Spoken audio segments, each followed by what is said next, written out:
Lucas capítulo 1, versículo 5 a versículo 66. Solo quiero leerte los primeros versículos para entrar en materia. No te voy a leer todos los versículos, ¿verdad? Son muchos, pero para entrar en materia te leo versículo 5 en adelante. Dice: hubo en los días de Herodes, rey de Judea, un sacerdote llamado Zacarías, de la clase de Abías. Su mujer era de las hijas de Aarón y se llamaba Elizabeth. Ambos eran justos delante de Dios y andaban irreprensibles en todos los mandamientos y ordenanzas del Señor, pero no tenían hijo, porque Elizabeth era estéril y ambos eran ya de edad avanzada. Todos hemos visto en alguna ocasión esa clásica escena de un niño en su fiesta de cumpleaños. Y bueno, ahorita ya no hay fiestas de cumpleaños, ¿verdad? Pero todos hemos visto esa clásica escena del niño en la fiesta de cumpleaños y todos alrededor del pastel, alrededor de él y pues el pastel enfrente, ¿verdad? Y en el momento de encender las velas y antes de dar la mordida, pues el niño se le anima a pedir un deseo. Pues tal vez has visto esas películas románticas donde al pasar una estrella fugaz está en la pareja, ¿no? Ahí en medio de la noche. Y pasa una estrella fugaz en el cielo y las personas piden un deseo y bueno, y en momentos podemos ver esa clase de escenas, ya sea en películas, ya sea en series de televisión, ya sea, repito, hasta en un escenario de una fiesta de cumpleaños con un niño y un pastel enfrente. Pero ¿qué sucede cuando esos deseos no se cumplen? ¿Qué sucede cuando esos deseos no se cumplen? Es decir, la escena la conocemos, ¿no? Pero también sabemos que no todo lo que deseamos se cumple inmediatamente. Sí, la ilusión del niño es que el deseo que se vaya a cumplir. La ilusión de la pareja romántica, enamorada, ilusionada por su futuro y pues están ahí anhelando, ¿verdad? Una eternidad juntos. A veces la eternidad les dura 2, 3 meses, 5 meses, pero dura esa eternidad juntos y pues muchas veces no se cumple. Y tal vez no se cumplen a veces ni de manera inmediata y tal vez nunca se llega a ver esos deseos. Inclusive pues nunca pasan. La verdad es que todos tenemos anhelos. Estos son escenarios, muy utópicos, pero todos tenemos anhelos. Tú que me estás viendo esta mañana, tú que me estás escuchando esta mañana, tú sabes, ¿cuáles son tus anhelos? ¿Tienes anhelos para tu familia? ¿Tienes anhelos para ti? Tal vez como joven, como adolescente, como señorita, como adulto. ¿Tienes anhelos laborales? ¿Tienes anhelos académicos? Tal vez tienes anhelos para tu hogar, cosas que te gustaría que pasaran en tu hogar. Tienes anhelos en, diferentes áreas, ¿verdad? Hasta algo material, no es malo.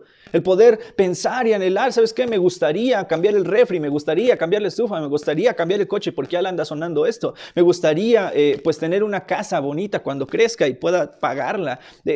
No lo sé qué esté pasando por tu cabeza, ¿verdad? Todos tenemos anhelos.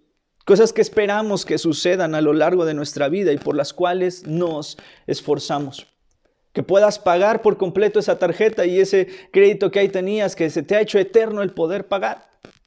Todos tenemos el anhelo de ver, tal vez que podamos, ahorita que ya lo comenzamos, terminar el 2021, ¿verdad?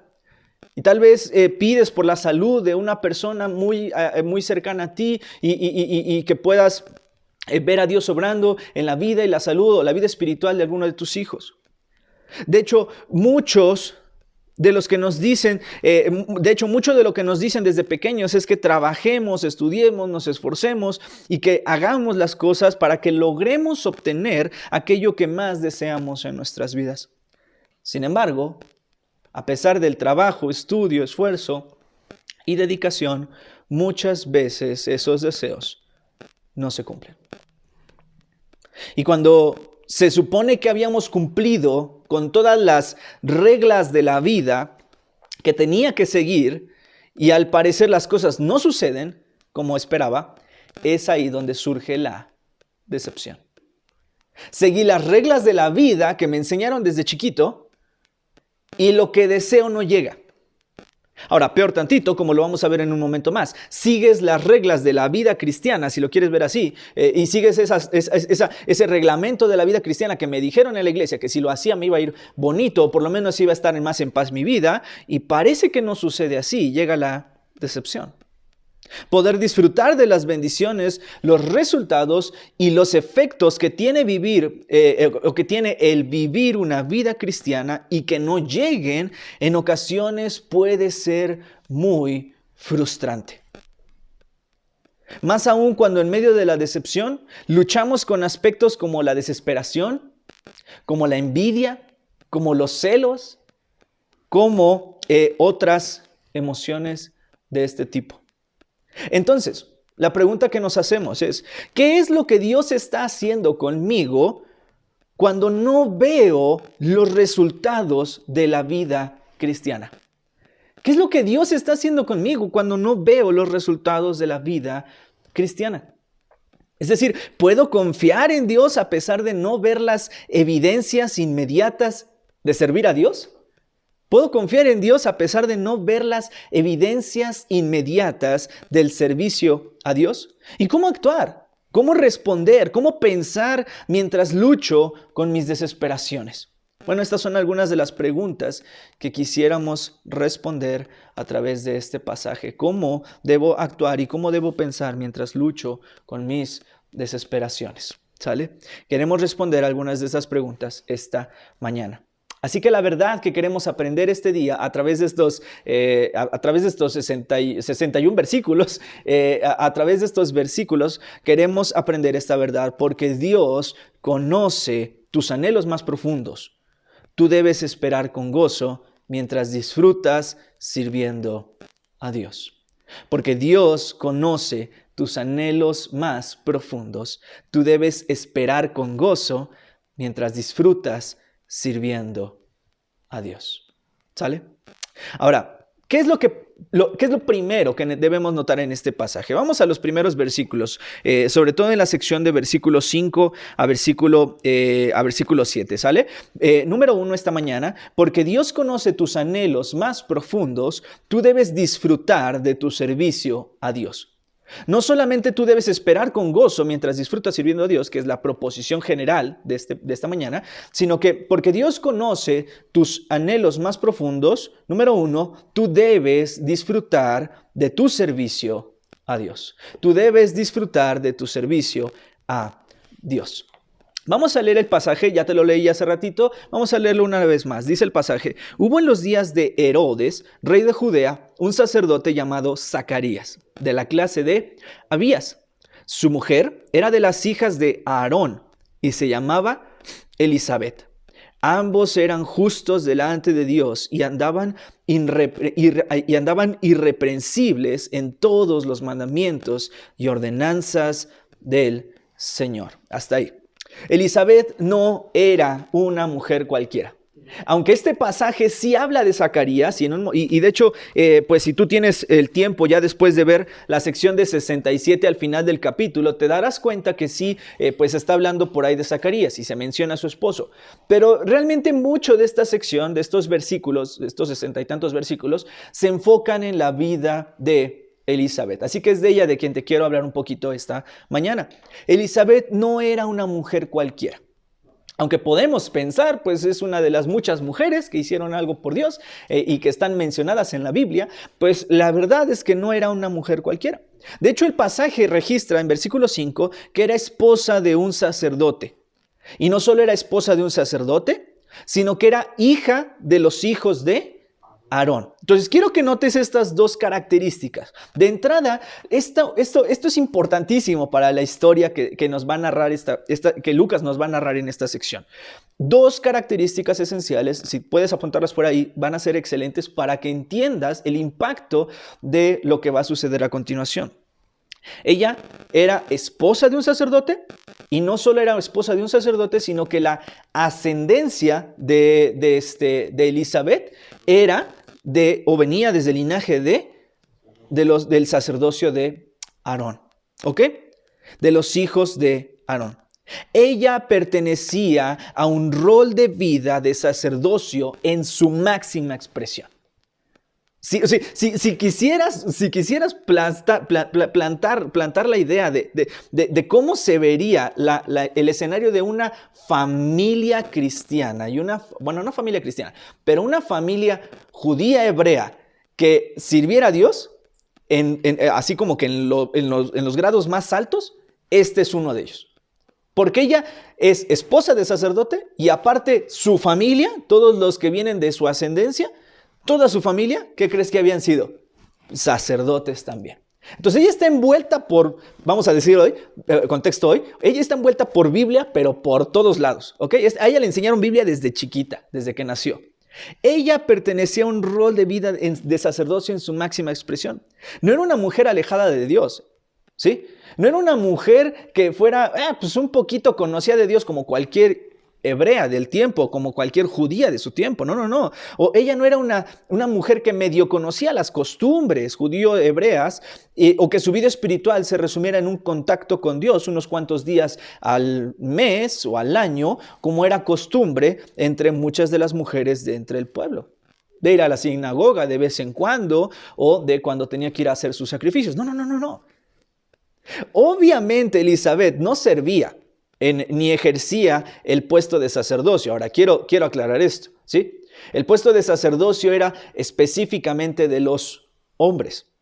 Quienes desarrollaban el rol de sacerdocio era de los hombres. Pero aunque Elizabeth no desarrollaba o ejercía el sacerdocio de manera directa, su vida sí era muy cercana a las marcas de esta función. Era hija de sacerdotes, estaba casada con un sacerdote, y esto hacía que ella tuviera un lazo muy fuerte con Dios. El pasar tiempo en el templo y en una relación estrecha con la ley, lo que tú entiendes ya ahorita por Pentateuco y Antiguo Testamento, el pasar tiempo en el templo, pasar tiempo con la ley, todas estas cosas. De hecho, el mismo Lucas nos dice que eran justos, ¿verdad? Versículo 6. Ambos eran justos delante de Dios y andaban irreprensibles en todos los mandamientos y ordenanzas del Señor. Lucas nos dice que como matrimonio era un matrimonio irreprensible. Obedecían los mandamientos de Dios, lo cual nos habla de la clase de dedicación espiritual que no solo tenía Zacarías, sino que tenían ambos. Que como matrimonio la dedicación espiritual que tenían era excepcional. Y claro que Elizabeth tenía gran parte en esto. Esto sugiere que la vida de esta mujer era un deleite en Dios. Tenía una pasión especial por la obediencia y un profundo respeto y honor hacia Dios en hacer lo que Él amaba, lo que Él mandaba, y esto era evidente en su matrimonio y en su vida diaria. La forma en cómo Lucas registra el carácter de esta mujer, tanto el de su marido en los primeros versículos 5 y 6, nos da una luz de dónde estaba su firme satisfacción. ¿Sabes qué? El cristiano no debería ser alguien alejado de Dios en ningún sentido. Ahora sí, el pasaje habla de una mujer específicamente, pero los que estaremos escuchando esto no necesariamente seremos todos mujeres. ¿Y sabes qué? Este pasaje también aplica a ti. El cristiano no debe en ningún sentido ser alguien alejado de Dios. Es cierto que no todos tienen la bendición de nacer en un hogar cristiano. Tal vez tú llegaste a la iglesia y conociste de Dios y conociste de la iglesia hasta que pues alguien te invitó, alguien te trajo, pues alguien compartió contigo, pasaste a la iglesia y viniste y te gustó y te quedaste y estás aprendiendo y estás creciendo. Pero tal vez no tuviste la bendición de nacer en un hogar cristiano. Ahora, a diferencia de Elizabeth, que sí había crecido en un hogar de creyentes, vamos a decir, aún de la tradición judío-hebrea, pero que ella había crecido, nacido y crecido en un ambiente así hasta el tiempo de su matrimonio, pues no todos tenemos esa bendición. No todos tal vez tienen la bendición de haber nacido en un hogar así. Probablemente la mayoría de quienes estén escuchando esta enseñanza no sabrán lo que es nacer o crecer en una casa cristiana, con padres cristianos, con hermanos cristianos, yendo a la iglesia cada domingo. Y mucho menos ser hijo o hija o esposo o esposa de algún pastor o misionero, ¿verdad?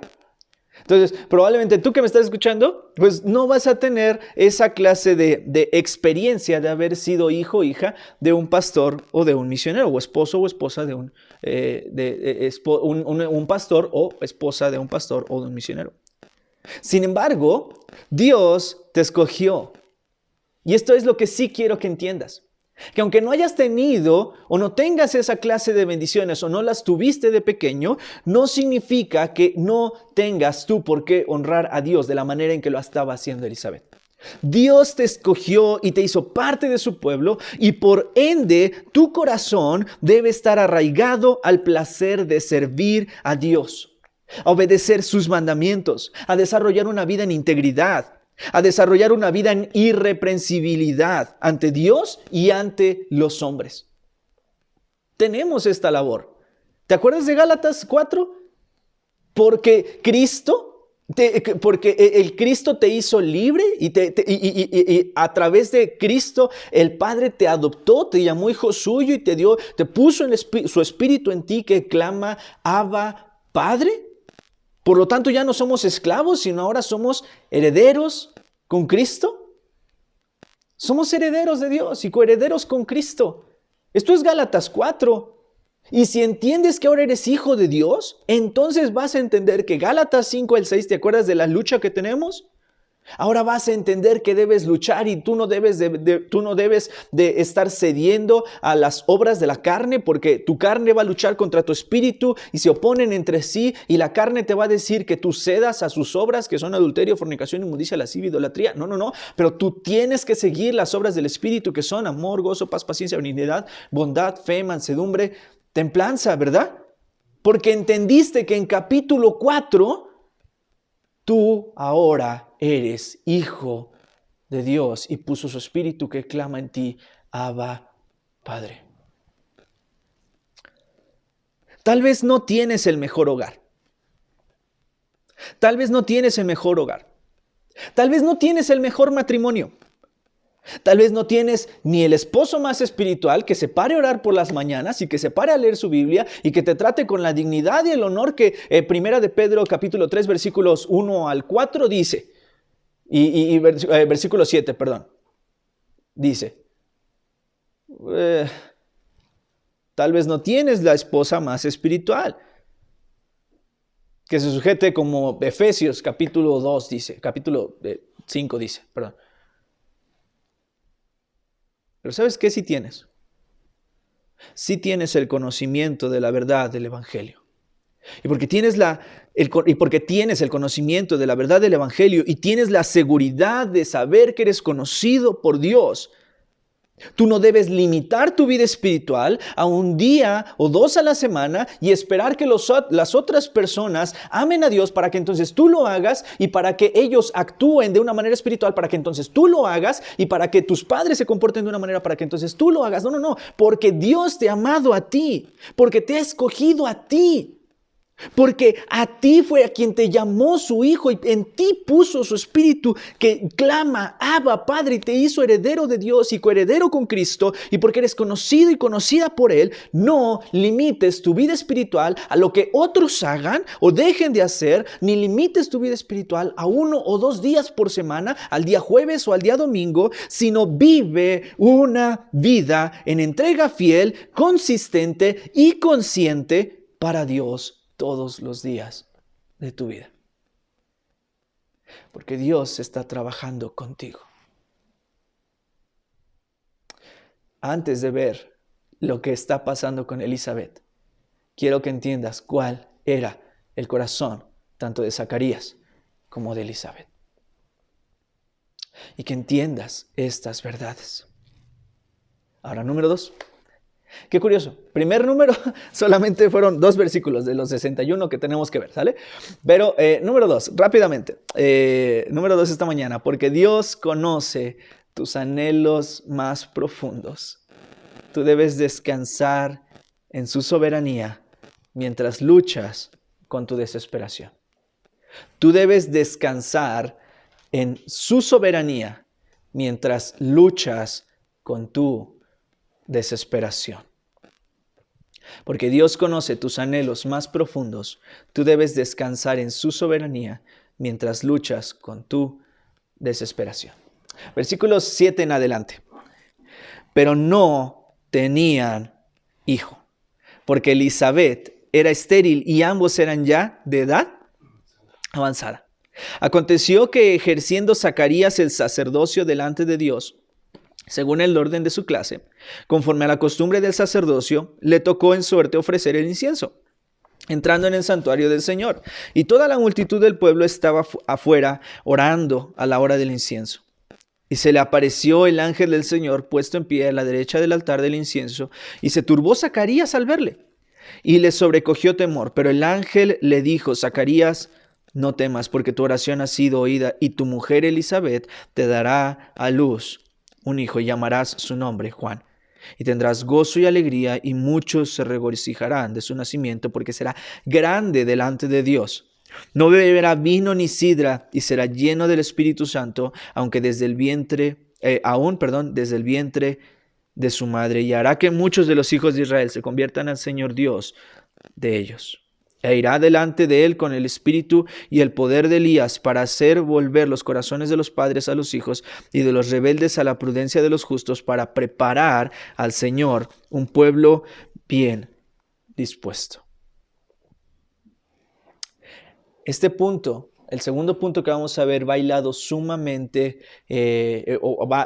hilado, al primero. Dios había puesto a Elizabeth en una familia de sacerdotes, con un esposo que era sacerdote, pero había un problema. Ya lo leímos, ¿verdad? Y en versículo 7, ¿cuál es el problema? No tenían hijos, no podía tener hijos. Y esto, en nuestro contexto hoy en día, en 2021, es algo que no puedo en ningún sentido ponerme en lugar de una mujer, ni lo pienso hacer. Pero aún en este sentido, en nuestro contexto occidental, en 2021, es algo que debe doler a muchas mujeres, pero ya no se ve de la misma manera en que en el contexto judío hebreo sí se veía. Déjame explicarte un poquito de lo que está pasando, ¿sale? El hecho de que ella no pudiera tener hijos era algo sumamente difícil de aceptar. Y repito, estoy seguro que muchas mujeres en el mundo hoy en día sufren porque puedan estar pasando por situaciones como esta, por esterilidad, porque no pueden tener hijos. Pero en el contexto en el que Elizabeth vivía era todavía peor. Era algo sumamente difícil de aceptar, no solo por Elizabeth, sino por la cultura y la gente que rodeaba a Elizabeth. No solo en nuestro tiempo es difícil para muchas mujeres hoy esto, sino que para el tiempo de Elizabeth, en la cultura donde ella se desarrollaba, era una cultura sumamente dura con estas mujeres. De hecho, si notas versículo 24 y 25, nota lo que dice, el versículo 24 y 25 del capítulo 1. Después de aquellos días, concibió su mujer Elizabeth, y se recluyó en casa por 5 meses, diciendo: así ha hecho conmigo el Señor en los días en que se dignó, y esta frase, quitar mi afrenta entre los hombres. ¿Sale? Entonces, por eso te digo, si hoy en día es muy difícil para muchas mujeres, en el tiempo y contexto cultural en el que Elizabeth estaba, mucho más. Tanto como para que ella sintiera vergüenza en la calle al no poder ser madre. Una mujer estéril en el contexto de Elizabeth sentía pena y sentía vergüenza de ella misma. No podía salir a la calle con el rostro en alto, sino que ella sentía vergüenza en la calle por no poder procrear y no poder ser madre. Muchos asumían incluso que estas condiciones de esterilidad eran el resultado de una vida pecaminosa o de desobediencia a Dios. Incluso cuando uno de los hijos nacía con alguna enfermedad, automáticamente era atacado por qué clase de pecado ha cometido la familia para que el niño nazca de esa manera. ¿Te acuerdas de un ciego que los judíos le preguntan a Jesús: ¿quién pecó? ¿Este o sus padres? Esta era la forma de pensar de la cultura judía hebrea de ese tiempo. Pero este no era el caso de Elizabeth. Pero ponte por un momento en el lugar de esta mujer. Ella nació y creció en una familia de sacerdotes. Tiene por esposo un sacerdote. Está relacionada activamente con Dios y con el servicio a Dios. Pero el más grande anhelo de ser madre, Dios no se lo daba. Por eso te dije que era tan importante el primero. Viene de un contexto de servicio a Dios, está casada con una persona que sirve a Dios, ella tiene una relación activa y fiel con su Dios, pero la única petición que Elizabeth tiene, Dios no se la da. ¿Cómo podía hacer sentir esto a Elizabeth? No hay duda de que para ella era un golpe muy fuerte saber que aun cuando ella le dedicaba su vida entera a Dios todos los días, ella no veía el fruto de ese servicio al no disfrutar del placer de ser madre. Inclusive, ver que otras mujeres que no tenían las, vamos a llamarlas así, credenciales de las cuales Elizabeth sí podía alardear, esas otras mujeres que no tenían o no poseían esa clase de credenciales espirituales, ellas sí podían gozar de ser madres. ¿Y ella? No. ¿Sabes qué? Muchas veces hemos escuchado afirmaciones tales como esta. Sirve a Dios y Él te concederá lo que tú deseas. Tal vez un buen esposo, tal vez una buena esposa. Sirve a Dios y verás que en tu casa las cosas van a mejorar. Sirve a Dios y verás que Dios arreglará tu matrimonio. Sirve a Dios y verás que Él va a cambiar a tus padres, Él va a cambiar a tu esposo, Él va a cambiar a tu esposa. Sirve a Dios y encontrarás trabajo. El trabajo que tanto no solo deseas, tal vez lo necesitas en este momento, ¿no? Probablemente te has visto afectado por esta situación que está pasando en este año que pasó, en estas últimas semanas. Tal vez encontrarás ese trabajo que tanto necesitas. Sirve a Dios y tus hijos van a ser más obedientes. Sirve a Dios y tus hijas se van a comportar, tus hijos se van a comportar de una manera mejor. Sirve a Dios y vas a ver esto o aquello. Y sabes que debemos tener cuidado con esta clase de afirmaciones. Porque evidentemente Dios puede hacer grandes maravillas entre nosotros. De que lo puede hacer, lo puede hacer. Y gracias a Dios, damos muchas gracias a Dios porque hemos visto y hablando con varios de ustedes, hemos visto cómo es que Dios ha ido tratando con ustedes y con sus familias de una u otra manera. Primero de manera individual, y me gusta cuando puedo platicar con algunos y decirme, Dios me ha cambiado de esta manera, he aprendido esto. Simplemente ayer platicaba con una hermana y me decía, esto es lo que yo he visto en mi familia, he visto en mis hijos. Y sabes que esto es bonito.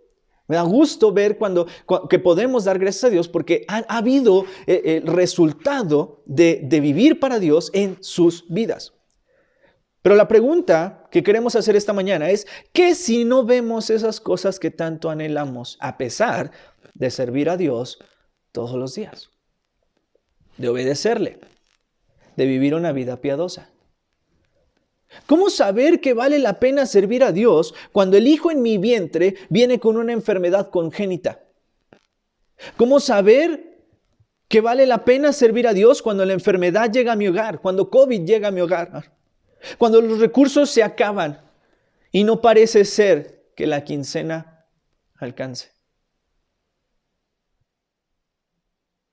Platicaba de esto con los hermanos en Cristo es la Roca y les decía que ha sido bonito poder ver a uno de mis profesores, ver el carácter que él ha desarrollado en medio de una prueba que ha estado en su hogar. Uno de mis profesores es graduado de una escuela cristiana, es pastor, es maestro en una escuela cristiana o en una universidad cristiana. Su esposa también es cristiana de toda la vida. Pero su hijo nace con un problema en el cual no puede caminar. Y acaba de recibir su hijo una medicina, un medicamento, el medicamento más caro del mundo. Por gracia de Dios, Dios les proveyó de un medicamento millonario en dólares para su hijo. Pero cuando él nos contaba, antes de que pasaran por este milagro, él nos contaba su situación, yo decía, wow, es un hombre que está sirviendo a Dios, que está pastoreando una iglesia, que está enseñando a otros en una escuela cristiana, que viene de una familia de pastores y que aún así está pasando por pruebas como esta. ¿Cómo lidiar con mi corazón y mis emociones cuando COVID llega a mi hogar, cuando los recursos se acaban, cuando la quincena no alcanza? ¿Cómo lidiar con la decepción y la desesperación cuando sirvo a Dios fielmente, asisto a la iglesia, leo mi Biblia, oro todos los días, asisto a la reunión femenil, trato de desarrollar los atributos de una mujer, de un hombre espiritual, pero las cosas en mi matrimonio no mejoran? Los problemas continúan con mis hijos no entienden, se vuelve una lucha incesante con mis emociones que no entienden lo que Dios está haciendo. Y es ahí donde debemos recordar la soberanía de Dios, que Dios es rey y es Él quien determina lo que es lo mejor para nosotros y en qué tiempo es que estamos preparados para recibirlo. Me preguntaban esta semana qué pasó, entonces Dios permite todo lo que está pasando en mi vida, Dios manda todo lo que me está pasando en mi vida. Sí. Y es una respuesta que nos tiene que volar la cabeza en un sentido y nos frustra en un momento verlo de esa manera. Es Dios permitiendo aún las situaciones, todo lo que está sucediendo, es Dios quien lo está manejando y lo está haciendo. Sí, Él es Dios, Él es Rey, Él es soberano y es Él quien determina lo que es mejor para ti y en qué es el tiempo y el momento y el modo y el grado en que tienes que recibir lo que Dios tiene preparado para ti. Esta es la lucha más complicada en muchas ocasiones para los cristianos, pues es ahí donde se, vamos a decir, contraponen la desesperación con la paciencia y donde debemos aprender a someter nuestros deseos y poner nuestros anhelos en las manos de aquel que gobierna todo en todo. La parte más complicada de aprender a despojarnos, la parte más complicada es aprender a despojarnos de nuestro trono exigente y esperar en su voluntad soberana. La parte más complicada es aprender a despojarnos de nuestro trono exigente y esperar en su voluntad soberana. Dios sabe lo que está haciendo con nosotros.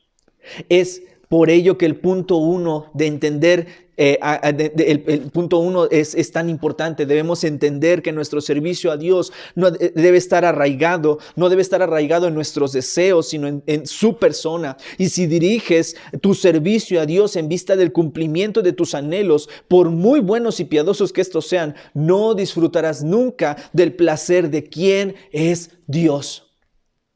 Si estás sirviendo a Dios simplemente porque esperas que Dios te responda a algo que tú le estás pidiendo, estás bien equivocado y vas a vivir una vida cristiana bien frustrada y nunca vas a poder disfrutar realmente de quién es Dios.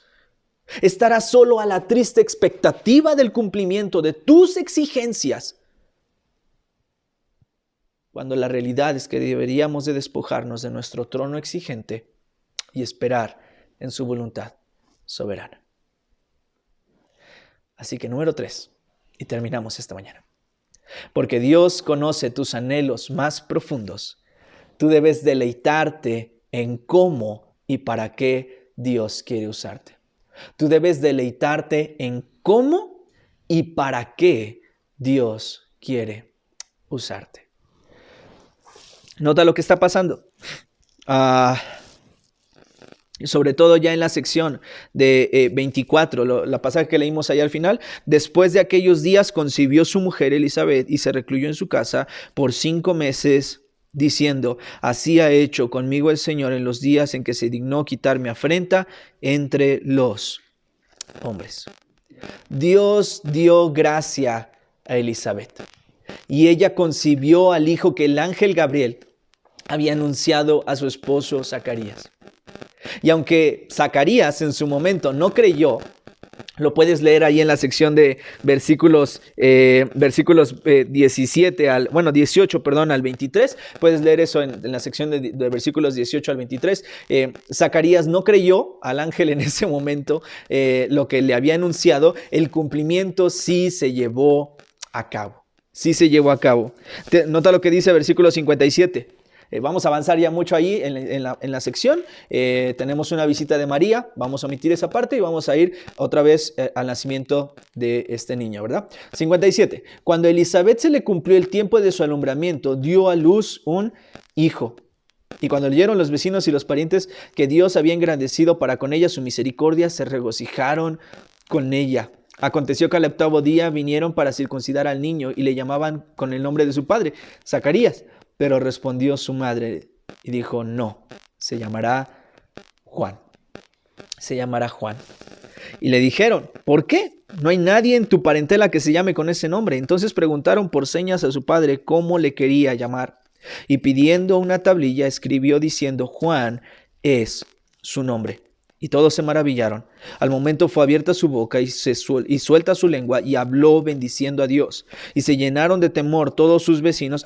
Zacarías se queda mudo. Lo puedes leer ahí en la sección otra vez de versículos 18 al 23. Zacarías se queda mudo porque no le creyó al ángel lo que le había dicho. ¿Sale? Y entonces hasta ese momento, 9 meses después vamos a decir, Zacarías puede volver a hablar. Y se llenaron de temor todos sus vecinos y todas las montañas de Judea se divulgaron estas cosas. Y todos los que oían las guardaban en su corazón diciendo, ¿quién pues será este niño?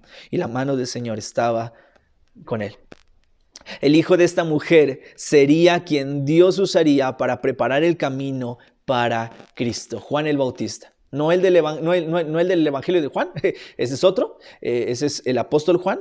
Este es Juan el Bautista, ¿sale? Este sería el hombre que prepararía el camino para Cristo. El cumplimiento llegó no antes, no después, sino en el momento en que debía ser. Dios sabía que Cristo iba a iniciar su ministerio pronto. Y tú tienes a Dios cumpliendo lo que Él tiene que hacer en el momento en que Él lo tiene que hacer, no en el momento en que Elizabeth lo quería. El mensaje de Juan fue de arrepentimiento y fe. De hecho, el mensaje constante de Juan era este: arrepentíos y convertíos, porque el reino de Dios se había acercado en Cristo. El ministerio del hijo de Elizabeth sería el de fijar los ojos de la gente en Cristo. Y esto es precioso si lo piensas por un momento, porque el trabajo del esposo de Elizabeth, de Zacarías, como sacerdote, y de la familia de Elizabeth, era el de sacerdocio. Mostrarle al pueblo quién era Dios y animarle a servir a Dios, aún en el sentido judío hebreo. Pero el de su hijo todavía sería mucho mejor.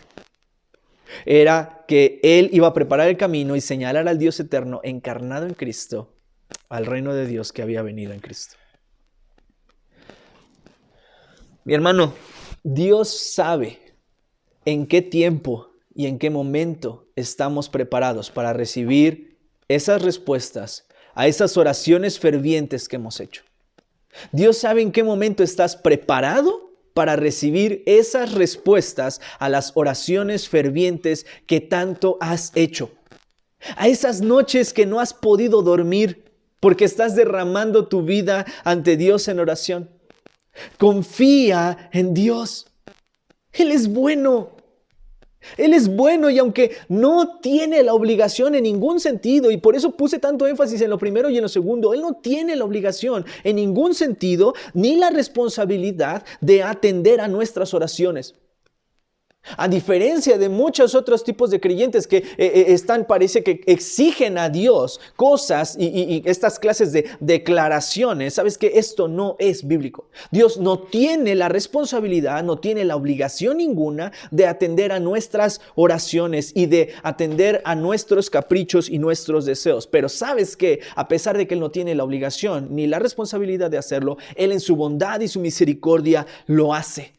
Y puede usarte a ti o puede usar a los tuyos para ser un canal de bendición a otras personas.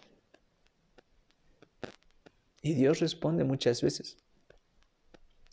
Por eso dije, Dios no tiene la obligación, pero por eso nos encantan. Personalmente a mí me encanta el tiempo de acción de gracias y de peticiones. Porque es la manera en cómo veo a ese Dios bondadoso, amoroso, y fiel, que a pesar de que no tiene ninguna obligación con nosotros, aún así en su amor y su bondad Él lo hace. Y nos bendice y nos da. Y hace cosas, lo que Pablo diría, más allá de lo que pedimos o entendemos. Y el que hace las cosas mucho más de lo que pedimos o entendemos. Y que a veces las respuestas que Dios da se quedan excesivamente altas y nuestras peticiones se quedan bien cortas con las cosas tan maravillosas que Dios te da. Te ponía el ejemplo de mi profesor, ¿verdad? Y lo puedes buscar. Fue hasta noticia. Hasta noticia fue en el estado de Nuevo León. Ellos simplemente pedían que su hijo, o que ellos pudieran irle pagando las medicinas a su hijo. Y Dios les proveyó del medicamento más caro del mundo. Dios hace cosas que nos vuelan la cabeza. Y que tus peticiones se quedan miserables y cortísimas a veces con las respuestas que Dios da en su amor y su misericordia. Deja que Dios use tu vida y permite que Dios use la vida de tus hijos o la de tu familia para traer bendición a otros.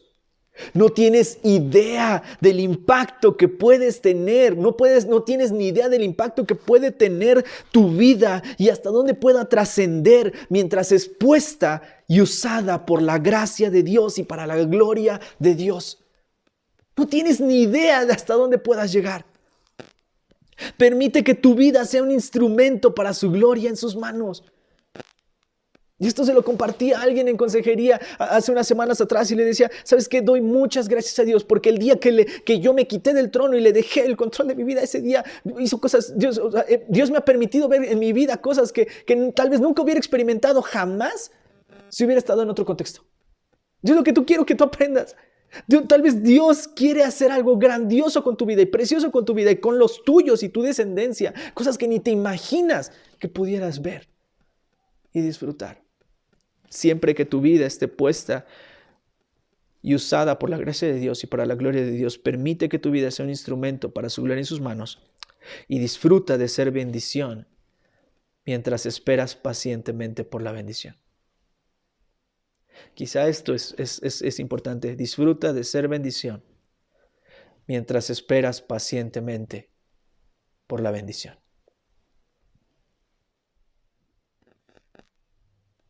Disfruta de ser bendición mientras esperas pacientemente por la bendición. Pero ¿sabes qué? Al final de todo esto, quiero que tú veas al que hace posible todas estas cosas. ¿Y sabes qué me encanta? Para terminar, ya. Que el Evangelio de Lucas, el Evangelio en donde estamos ahorita, y ya terminamos. El Evangelio de Lucas es un Evangelio que presenta a Jesús como hombre. Los 4 evangelios presentan a Jesús de maneras distintas. Cada uno, los 4 narran historias iguales, las mismas historias, algunos más enfáticas en un área, en otras, pero los 4 evangelios presentan a Jesús de diferentes maneras. Hacen énfasis en una característica de Jesús. El libro de Mateo lo quiere presentar como el rey. El evangelio de Marcos lo presenta como un siervo, se hace mucho énfasis en su servicio. El evangelio de Juan lo presenta como Dios, hace mucho énfasis en su deidad. Mientras que el evangelio de Lucas presenta a Jesús como hombre. Antes de comenzar el culto, mi papá me preguntaba, ¿por qué Teófilo? ¿Por qué este libro es dedicado a Teófilo juntamente con el libro de Hechos? Porque este libro, junto con el libro de Hechos, era una investigación sobre las verdades que se estaban hablando de un hombre llamado Jesús. Y quería saber Teófilo si esta persona era genuinamente real, existía, y si era verdad lo que se decía de él.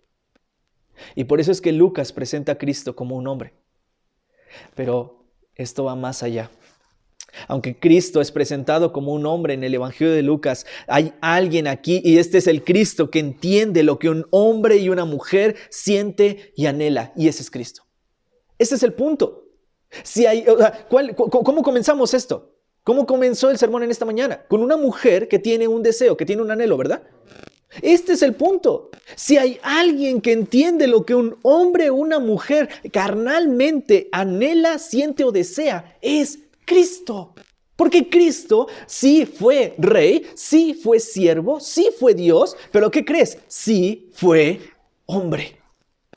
Cristo comprende, Cristo entiende como un hombre lo que es anhelar y no ver inmediatamente el resultado de aquello que esperamos. Cristo entiende nuestras aflicciones y nuestras luchas, pero es Él quien también es capaz de satisfacerlas todas. Acércate pues al trono de la gracia. ¿Y sabes por qué te vas a acercar al trono de la gracia? Porque Él sabe lo que hay en tu corazón y su palabra es capaz de penetrar hasta lo más íntimo de tu corazón, rompiendo hasta el tuétano y no hay nada ante sus ojos que estén desnudas ante aquel de quien tenemos que dar cuentas. Entonces, si tu vida está tan expuesta ante Dios y Él conoce tu corazón y todos los anhelos que en Él hay, Hebreos 4, acércate pues a ese trono de la gracia confiadamente, porque no tienes un sacerdote que no sepa compadecerse de tus necesidades, sino uno que ha sido tentado en todo según tu semejanza, pero sin pecado.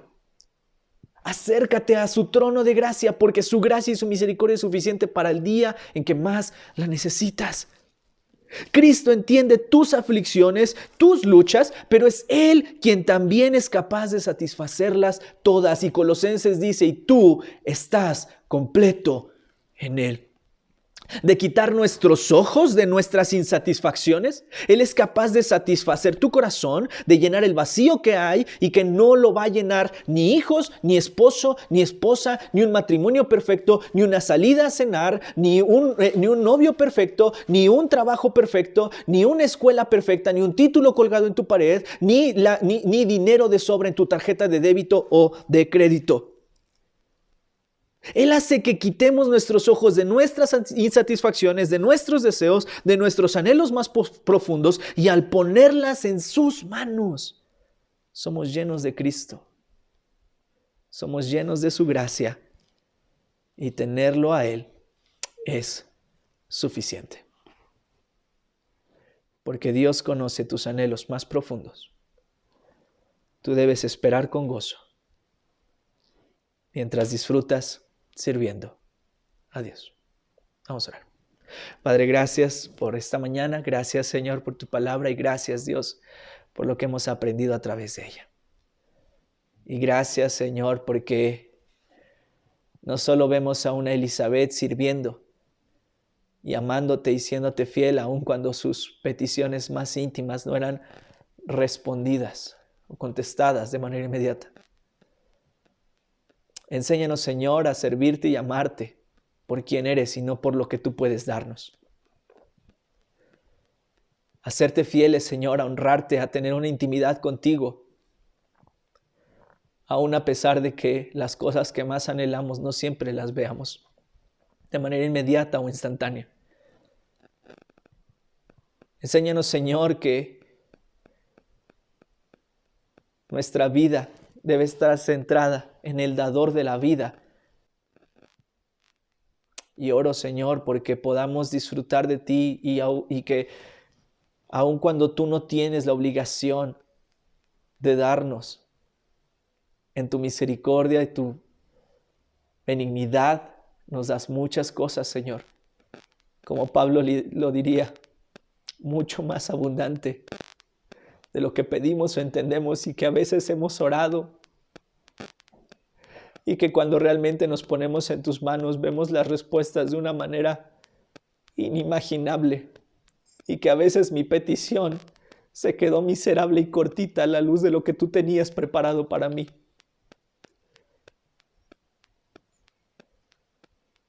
Con tu consejo me has guiado y me conduces a un destino glorioso y esto es lo que tú preparas para nosotros. Pero oro, Señor, oro porque entendamos que Cristo es quien conoce nuestros anhelos más profundos, nuestros deseos, nuestras peticiones, pero también es Él quien es capaz de satisfacerlas todas. En su humanidad Él nos entiende, pero en su deidad Él es capaz de satisfacer cada una de nuestras necesidades por lo que Él es. Y oro, Señor, porque podamos disfrutar de Cristo todos los días y entender que todo lo demás que sucede alrededor de nosotros es ganancia, es un extra. Pero si te tenemos a ti, como David lo diría, lo tenemos todo. Gracias te damos por esta mañana, por tu palabra. Bendice a mis hermanos. Obra en sus hogares, en sus familias, Señor. Bendíceles. Y gracias porque hemos visto el efecto y el resultado, Señor, de estar cerca de ti. Oro por ellos, Señor, oro por sus necesidades, oro porque si tuviesen en este momento alguna situación de salud, Padre, que tú puedas obrar en ellos, en sus cuerpos, en los de sus familias, Señor. Oro porque si tuviesen en este instante alguna necesidad material, pido, Señor, que tú suplas esa necesidad conforme a tu voluntad y nos permitas y nos ayudes a serte fieles, Señor, en esta semana de tanto reto. Oramos, Señor, por estas verdades, prepáranos y que nuestra vida se asemeje más a la de Jesús. Señor, y al estar satisfechos en Jesús, podamos vivir en esta vida también de manera plena y en paz, en amor y en misericordia con otros. Bendice nuestra iglesia, Dios proveerá, Señor, y oro por cada uno de mis hermanos en esta mañana. En nombre de Cristo y te damos gracias.